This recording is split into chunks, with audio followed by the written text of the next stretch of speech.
three, having worked together a little bit, they've broken a gap, so you'll see that through the course of this race day here at Oulton Park. But it's still Chiddick's just in front, Charlie Lowe looking down the inside, but I think he will capitulate, does, and it's these front three at the moment, just got that little gap, and can they continue that working together to see whether they can break Larby? At the moment it looks like Larby's though ready and tuned in and focusing in on this battle. Rog Patke has a look on the inside again down towards Old Hall. He doesn't get alongside Charlie Lowe, though. It's still Freddie Chiddicks who has the lead. 8 minutes of the race still to go. Matt Larby up with Patke now battling for third position, almost side by side. This is allowing the front two to break away just very slightly. They're starting to split into pairs now almost. You've got to have your drafting partner. It's a bit like NASCAR racing was a few years ago. You've got to have somebody to work with at the front of the field, and the man who's losing out at the moment because we've got an odd number of cars is Jonathan Ramsey at the back of the group. And I think NASCAR coined it the wheelbarrow racing, you know, with the 2x2x2, and it certainly looks like that's happening here. Rod Patke having to defend quite heavily against Matt Larby, which did cost him initially, but now he's right back with that battle again. So yeah, more well, I mean, they are literally going to end this race probably closer than they started it. Charlie Lowe has retaken the lead, bouncing over the curb there. Freddie Chiddicks is all over the curbs through Britons. That's lost him a little bit of momentum there. Could allow Rog Patke an attack as they come down into the Knickerbrook chicane. Lower defending. Is Chiddicks going to go around the outside? This is a move you see even less than outside as Old Hall. He's going to do it. He's going to do it. He's proved me wrong. Freddie Chiddicks, brilliant, round the outside into Knickerbrook, retakes the lead, and now Patke having a go for second place. This is fantastic stuff. Yeah, the outside line can work in a Caterham because you sweep around, you take a little bit more speed in, and then the next corner you've got is a left-hander, so he then puts you from the outside of one corner to the inside of the next. And so yeah, his Chiddicks now retaking that, showing some of his skills that he's built up over the last 3 years racing. But Charlie Lowe, his erstwhile companion, a constant nose to tail for those two over the last 3 seasons as well. Yes, a big rivalry between these two, and now Lowe goes to the inside. He's going to retake the lead, surely on the brakes into Lodge Corner. He's done so. He's through into the lead. So Charlie Lowe takes it up once again. Patke is third, then Larby. The number 15 of Cook is back into fifth, and they've dropped the other pairing of Kendall and Ramsey very slightly. It could be 3 wide here up towards Old Hall. Chiddicks back up the inside, retakes the lead once again into lap number 8. Rog Patke out wide over the curb there. So is James Cook in the number 15. 5 of them for the lead now together. Chiddicks on the inside now for the left-hander at Cascades. Bit of a lock up there for Lower, and Chiddicks will just about hold the lead, but Lower back up alongside him as they run along the lakeside up towards Island Bend. This is absolutely terrific. Caterham racing at its very best. It's clearly first day back at school for these drivers. Yeah, but they're showing that they've not lost any of that racing spirit, have they, as we come towards the last 5 minutes of the race. Traditionally this has been a half-hour race in the 270s. New for this season, as we said, they're doing 3 20-minute races instead of 2 half-hour races, so that it gives a whole new dynamic to this phase of the race where they are all having to work. They know how important it is to be in the right place at the right time, but certainly these front 5 drivers are all thinking, yeah, I'm still in with this battle. Over the curbs they go at Britons. It is Charlie Lower back in front as they head up towards Hilltop. I've already lost count of the number of times these two have swapped the lead. Is Chiddicks going to do his patented move around the outside into Knickerbrook? He is. He's got it done before the chicane this time. That's a good bit of slipstreaming there by Freddie Chiddicks. Third place as they come towards us is looks like Matt Larby is now back up into third. A little tricky to see there in the sunlight. Yes, it's the red and blue car back up to third ahead of the pink machine of Rog Patke. Then fifth position is James Cook. They've broken away now from Kendall and Ramsey, and it's Ramsey who's up into sixth position ahead of Mark Kendall now for the first time in this race. Charlie Lower back to the inside into Druids. He goes through. They're swapping places on every corner. This is almost more like a motorcycle race at the moment. It's fantastic stuff. There's certainly a skill to knowing when it is you should give up a place immediately and let the faster driver take you along. And you can see how as these two have come out to the front of the battle, they have stretched that gap, and that's because they're carrying the speed as Patke. That's the third time I've seen him off track. He's going to have to be really careful of track limits. He'll have triggered those sensors already, and there's 3 wide as they come up to the line this time through. Yeah, there was perhaps a little bit of bumping there between Lower and Larby, which caused that coming into Lodge. I think they just touched wheels as Lower tried to turn across. He didn't see Larby was trying to go up the inside. They just banged wheels there briefly, and there's a bit more wheel banging there. Larby and Patke, the old academy rivals, fighting for third. This allowed these two to escape at the front now. It's Chiddicks who leads from Lower. There's Larby third, Patke fourth. Behind them, James Cook in the number 15. They have certainly dropped the 2 behind them. We're almost 2 seconds down. We're 1 3/4 seconds down on this 5-way lead battle now. There's Ramsey ahead of Kendall as back up the inside. Charlie Lower out of Island Bend up towards the Shell Oils hairpin, the slowest part of the circuit pretty much, so this banked hairpin. Charlie Lower in the grey car leads the way from the Boss Racing car of Freddie Chiddicks in second, back up towards Hilltop and towards Britain's first of all, then Hilltop once again. They'll bounce over the curb there on the inside. There's the battle for six. Jonathan Ramsey, the Lancashire driver, back up into sixth position ahead of Mark Kendall as the leaders head over Hilltop for the 9th time. Yeah, we are seeing them absolutely clobber those curbs on the chicane as Charlie Lowe again just lets Chiddicks have the easy pass there rather than squabble. They know how important it is at this stage of the race to be right at the front there, with Larby in that third, then it's Cook and then Patke following along. So Patke has actually shuffled Cook back after since they crossed the line the last time. But yeah, around 50 miles an hour around Shell Oils, it's not exactly slow, is it? Next time you're going 50 miles an hour down the road, keep that, that's the kind of corner we go around, we get the hairpins around at that speed. So they are not slow cars by any stretch of the imagination. Certainly braver than me, these drivers, I'll have to say, as Rog Patke tries to get back onto the back of this tow up towards Lodge corner. They go. Lower to the inside on Chiddicks. Lower will go up the inside here, but maybe that's Chiddicks lulling him into that so he can slipstream him on the run to the line on the last lap. I think we'll get 2 more laps out of this race. They head up towards the line. Matt Larby is closing up as well. Side by side for the lead. Larby in third place, then Patke around the outside of Cook to retake fourth position on the run into Old Hall. They're still line astern down towards the avenue, then the flick at Denton's and into Cascades. Here comes Rog Patke. No, you don't, says Matt Larby. Holds that third place, and he's close back up on the 2 leaders as Lower has a look. Chiddicks still holds him off. The rest of the pack pretty much holding station behind. It's all about these 5 at the front. Yeah, what a spectacular opening battle for the lead of this 270R race. The first of 3 races for them this weekend. Just looking there a little bit further back there at the number 96. That's Mott, who we saw having an issue in qualifying, but has fought his way up through the pack a little bit. Yes. And the battle's all the way down through the field. Yeah, Peter Mott started from the back. Fair play to him. He's come through into 9th place, so he's going well from there. And the car we saw smoking a little bit earlier on, the number 10, which was Gareth Lucas, he's still there in 11th place. So whatever that problem was, he managed to clear it. As the leaders head up over Hilltop, there's 1 minute 20 left on the clock, so I think we'll get 1 more lap out of this. They head down the hill into Knickerbrook. Charlie Lowe, big lock up from Charlie Lowe. I thought he was going to go straight on there. He nearly goes onto the grass, has just about defended his lead. He's under real pressure here from Freddie Chiddicks, tries to hold him off on the exit through Hislops and then up Clay Hill. This could allow Matt Larby to get alongside. That's going to bunch them all up as they go uphill here, and it's you can see all this 5 are going to be absolutely nose to tail as they come into Lodge this time. So yeah, that little mistake into Knickerbrook is going to bunch these all up, so you can expect this last lap is going to be absolutely brilliant to watch. Here they come then up towards Lodge corner. 1 lap to go this time around. Charlie Lower defends the inside from Freddie Chiddicks. Rog Patke having a look at the number 15. Cook up the inside on Matt Larby. Is he going to get through there? They're side by side as they go down the drop, then bounce their way up Deer Leap, a very steep part of the circuit that is. They come up over the line. Absolutely nothing between the leaders. 15 thousandths of a second in it between Chiddicks and Lower into the final lap. It's Chiddicks who leads on the inside. Third place it is Matt Larby, and those top 5 you can see on the timing tower there on the left of your screen, covered by 3/4 of a second at the line. This is going to be a cracking finish. So how are they going to manage this? All these drivers are going to be working out. That's Chiddicks letting him go through there. I wonder whether that was a deliberate tactic to be in second place as they come into this latter part of the lap. They're all trying to work out, where do I want to be around these last few corners as they head up towards Island Bend. The left-hander, 90 to 100 miles an hour around this left-hander, very daunting as they head through into the Shell Oils hairpin, where they have to kill that speed down to 50. It's Chiddicks now leading back as they exit through Island, so whatever the tactic he is, I think he's not necessarily having its all way. They've got to look in front and behind. It's going to be a complicated finish to this race for all of them. Here they come then up towards Britain's for the final time. It's going to be single file through here. Now, is Charlie Lower going to try and play Freddie Chiddicks at his own game? I don't think he is somehow, because he wants Chiddicks to be leading towards Lodge for the last time, and then he can ambush him on the run into the final corner. With these 3 races, it's going to be, where do you want to be? This is. I wouldn't want to be making this decision now. It's not clear who is in the prime position, but ultimately Freddie Chiddicks is where he wants to be at the finish line right now. Can he hold on over Charlie Lower? Matt Larby looking to see whether he can do anything, and Cook going around the outside of Patke there and maintaining that 4th place.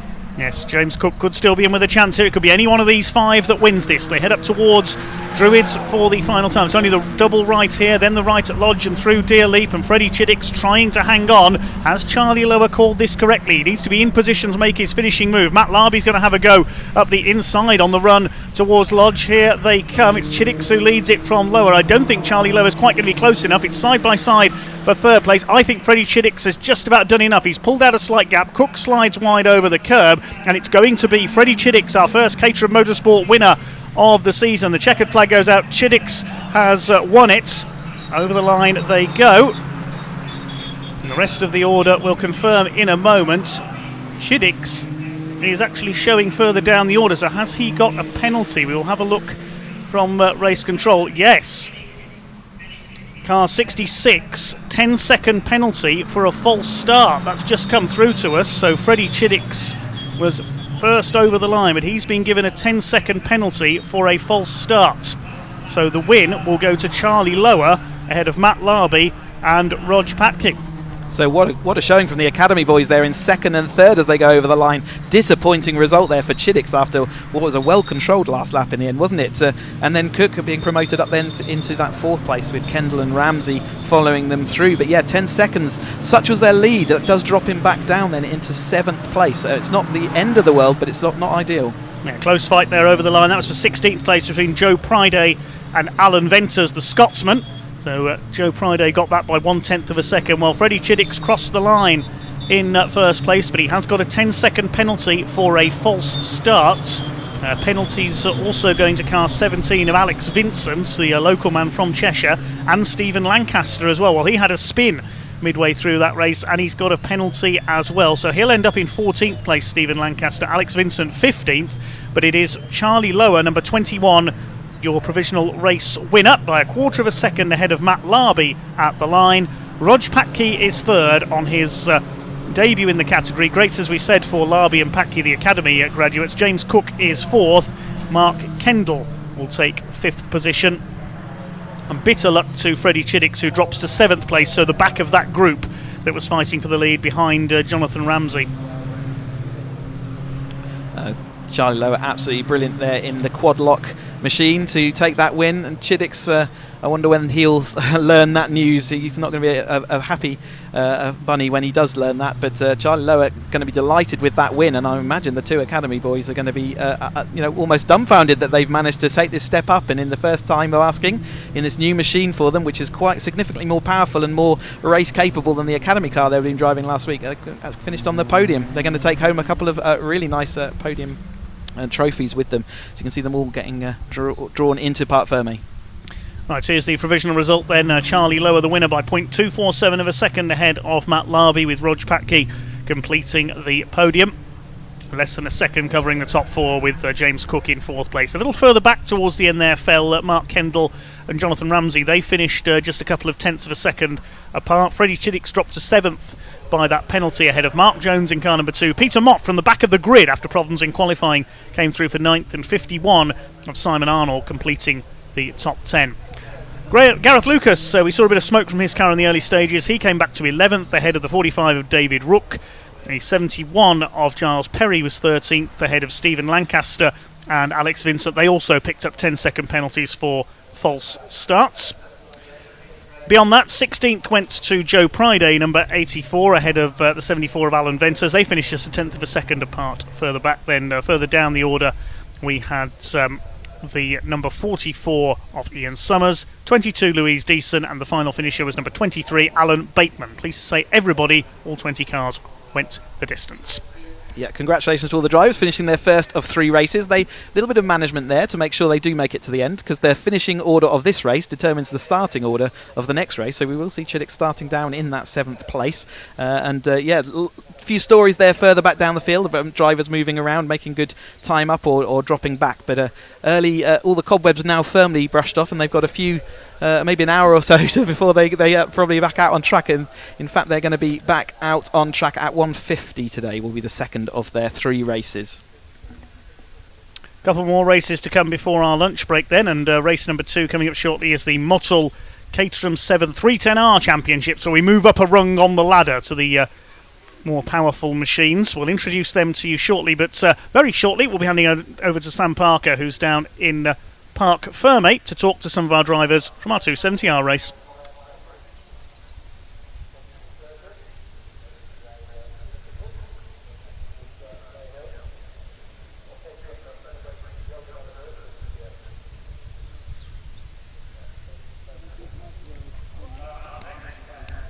Charlie, congratulations. First win, the first race of the season. How are you feeling? I know, what a way to start. You can only go down from here, but no, I'm over the moon. Still shaky. Yeah, nothing's like that. Great battles out there as well. I mean, did you expect last year's Academy drivers to be right up behind you? I know, they stepped up pretty quick and they were putting a lot of pressure on, to be fair, and it was very clean racing, so I'm more than happy to continue racing with them this year, and it's really good fun. Excellent. Well, congratulations. I'll let you move on to the podium in a moment. I'll just grab a word with Matt. Matt, congratulations. How are you feeling after that second place? Yeah, I thought our group was crazy. Yeah, it was good. It was really, baptism of fire, I think we'll call that. Like Charlie said, nice clean racing between you guys. A little bit, but I mean, it's the levels definitely step up. You were asking me about the car earlier. I think these guys all know how to drive up and down the grid. So yeah, it's hard work. But good and challenging. Yeah, good and challenging. Well, we'll look forward to more racing later on. Cheers, thank you. Right.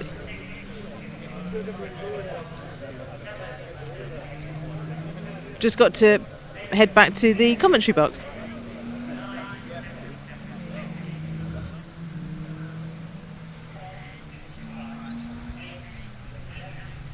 Okay, thanks very much, Sam. We've got the next race coming out onto track then. They'll line up on the grid and then perform their green flag lap. This is another 20-minute race for this time the Mottol Caterham 7 310R Championship. These cars have 152 brake horsepower Ford Sigma engines, upgrades from the 270R spec. Chris, tell us a bit more about the 310R car.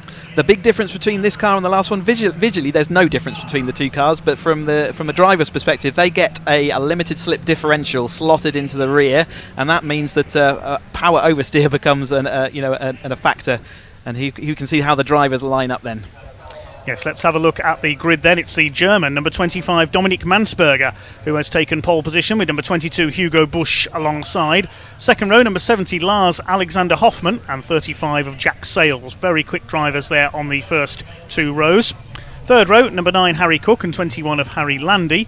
Fourth row, 81, Tom Willis, a very highly rated young racer, alongside the former three-time champion, number 11, Taylor O'Flanagan. He was a bit disappointed to be back down in 8th place after the qualifying session, looking to improve here.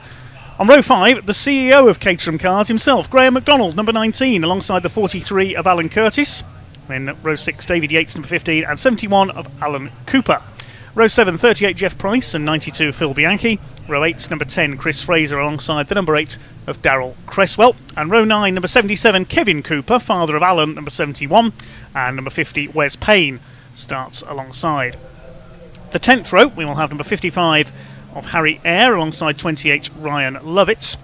The 11th row, 27 Johnny Jarrett and 65 Duncan Cook. Row 12 is number 99 Michael Curley and 85 Rob Bullen. 13th row, 68 Chris Welch and number 16 Steve Metcalf. Row 14 is number 30 Roger Gaunt, that's alongside Ron Mounsey, number 12. The penultimate row, 52 Pete Wales and 98 of James Hall. And Ben Lopez Appleton, who's been with Caterham for a few years now, number 5, perhaps surprisingly, starting from the tail of the field. Yes, he had a tricky day in testing yesterday. Quick correction, Graham McDonald, ex-CEO of Caterham actually now, back here racing. Bob Lachley now taking it on that CEO role. But yeah, Graham McDonald loving the product so much that he decided, even though he's not with Caterham Cars anymore, he did want to come back and race, and it's great to see him out here in the 310 grid. My apologies to Graham there, but yes, he is there. He's had a few wins in his time with Caterham as well, so see how he gets on here. Look out for the two German-born racers here. Dominik Mansberger on pole and Lars Alexander Hoffmann on the second row in the Mottol Oils liveried car, so that'll be easy to spot the red and white paint job. Huge grid making its way up to the line. 31 cars were scheduled to have on the grid. One late withdrawal was number 64 Paul Herndon. I believe he had a bit of an incident in testing. So great to see Dom Mansberger and Hugo Busch reignite their battle from last year's championship, straight up there on the front row of the grid. Jack Sales third place in the 310 grid last year, or the championship last year. There in the white number 35, alongside Lars Hosman, another extremely rapid driver, been racing Caterham for a long time. Started with me back in 2013, and we see the rest of the field all getting lined up for their green flag formation lap. So remember, they're going to go round. The green flag does wave at the back of the field, so they will get the signal and head off up the track to go and see what the conditions are like. Getting a 30-second board shown. Yes, you get the 30-second board, and then that means that the green flag will come out in the next few seconds. It does. And the number 25 of Dominic Mansberger, the black and green car, leads them away. Number 22, Hugo Busch, alongside him. Then there's that red and white number 70 of Lars Alexander Hoffmann. What a cracking name that is, I have to say. Yeah, Pete Walters is not racing the full season with us. He was last year's champion, but he will be back a little bit later in the season to see how he will slot into the order here. Harry Landy having a great result there into 6th place on the grid, and Tom Willis, another multiple Caterham champion, just there ahead of Taylor O'Flanagan. Taylor O'Flanagan's been on an absolute run of championships, and he's moved up into this 310R championship alongside Dom Mansberger and Hugo Busch, but they've got the best of him in qualifying. Can he do anything about it as we get into this first of their 3 20-minute races this weekend? Yes, Lars Alexander Hoffmann has a couple of championships as well in road sports and 270R. Jack Sales was a champion as well in road sports. That was way back in 2014, so a very experienced name. He beat me to that championship. Yes, we were fighting in the last round and last corner of the Silverstone event too, and he just took that over myself and William Smith back then. But yes, great to see all this experience. The 310R, fourth step on the Caterham Motorsport ladder. Really experienced drivers here. We saw the 270s before. Well, these guys have so often got another couple of seasons under their belt. You can stay in these championships for as long as you like. You must move on from academy and road sport, but in 270 and 310 in particular, we do see the drivers hanging around for a while. So yeah, great deep field with 30, 31, 32 drivers out there, all looking resplendent in their race liveries. There's some cracking looking cars out there. This will be another 20-minute race, and it's going to be every bit as frantic as the 270Rs. This is going to be huge entertainment all day long here at Oulton Park. The cars head out to the back of the circuits, getting these tyres warmed up. Avon ZZR dry tyres, limited to 5 sets of the season to keep costs down a little. ZZS tyres for the wet weather, as we mentioned earlier. So that's a new thing this season. So they would have previously run last season running on the ZZS tyre. So they've put the ZZR tyre on. This is much more of a cut slick tyre, giving them much more performance. Obviously, they didn't really get to use it over testing because of the wet conditions out on track, but they are on that. So this is new for everybody, and we're expecting times maybe 2 seconds a lap quicker than previously. So it really has added another element to this 310R championship. The front runners will be almost up to the grid then, just coming up towards Druids. There's Graham McDonald, the green car, number 19. Plenty of other experienced drivers as we come through, and the Darryl Creswell in that machine and one of the Coopers, and we've got Bianchi. A lot of the drivers you're looking at screen now, they're all previous past winners, so the strength and depth of this field is incredible. We've got champions all the way down in the top 10, and so yeah, they expect to see some spectacular racing as they're coming towards the final corner, the Lodge corner, as they head out then onto the start-finish straight, where they will line up once more. They've got to refine their grid spots and make sure they're in position. We saw a couple of out of positions from the last race, so let's hope the 310s have picked up on that and they do get in there. Also hot on jump starts here at Oulton Park. They do get watched like hawks, so keep an eye out for that. But as the drivers at the front of the grid, I can see Mansberger and Busch all getting lined up as the tail of the field still coming round, such is the size of this grid.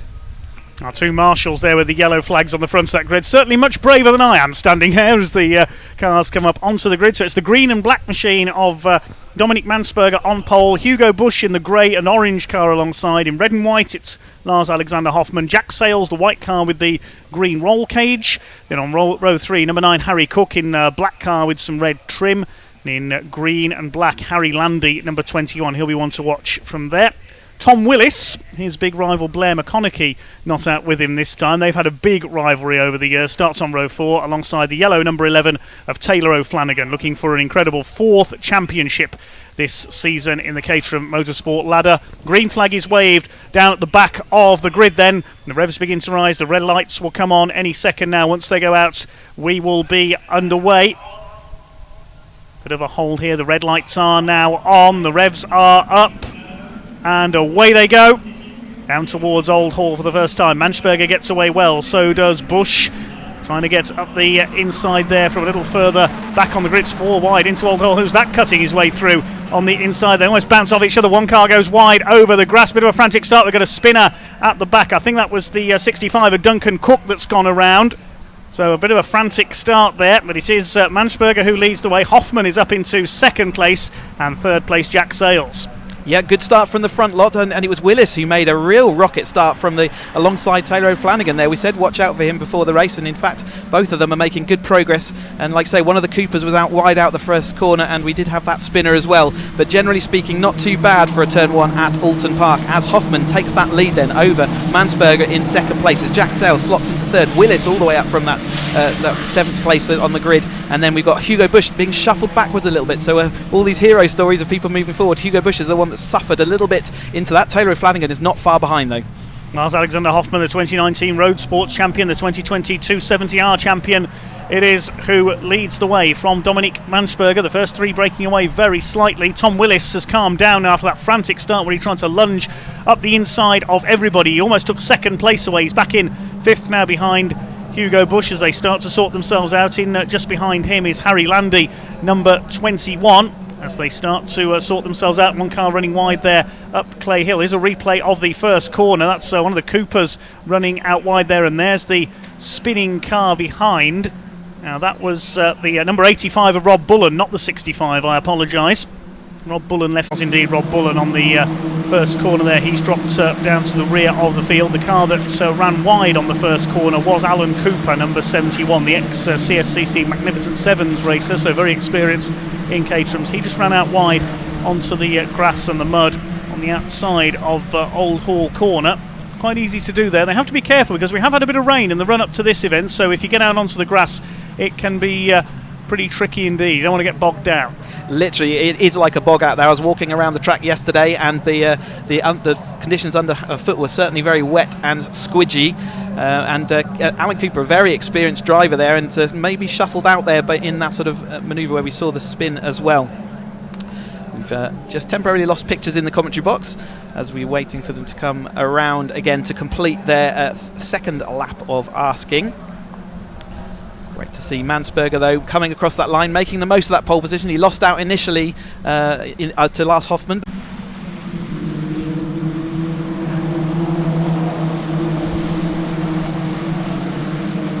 Absolutely 18th place, but he did make up 3 places on that last lap, so he is still pushing on through there as Mansberger had not a comfortable lead by any stretch of the imagination over Hoffman, but he was comfortably, well, he had at least a couple of tenths, in fact 1.9 tenths over the line ahead of Hoffman.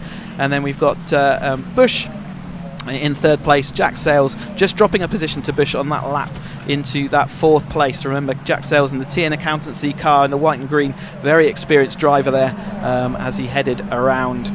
Landy, a great result for him. He's been looking to have a really good season this year. He's been sort of there or thereabouts for a number of seasons, but in this 310R car he's starting to click this, and he's been out there testing, trying to get the miles on under his belt, and he's up there in the 5th place as we went across the line last time, just ahead of the Taylor O'Flanagan, reigning 270R champion.